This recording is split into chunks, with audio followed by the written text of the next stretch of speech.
Good morning, families and friends. You see, my subject for this morning is choose this day, Joshua 24:14-15. See, Joshua stands before Israel at the end of his life, not with applause, not with celebration, but with challenge.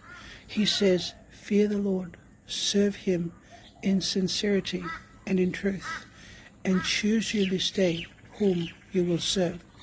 Notice something powerful. Joshua doesn't say, you already belong to God. He says choose, because faith is not inherited. Faith is not assumed. Faith is not automatic. See, everyone serves something: success, comfort, culture, self, or God. Joshua simply pulls away the illusion of neutrality. Then he adds two words that change everything: sincerity and truth.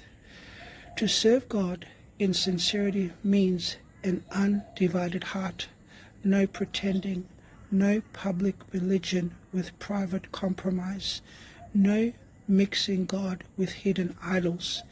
And to serve God in truth means to according to His word, not our preference, not what feels good, not what is convenient, but what God has revealed.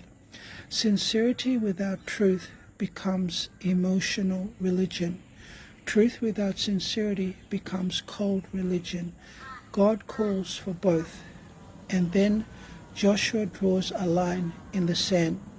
As for me and my house, we will serve the Lord.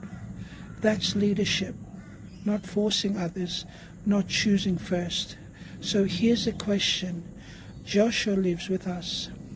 Not did you serve God yesterday, not will you serve him someday, but who are you serving today?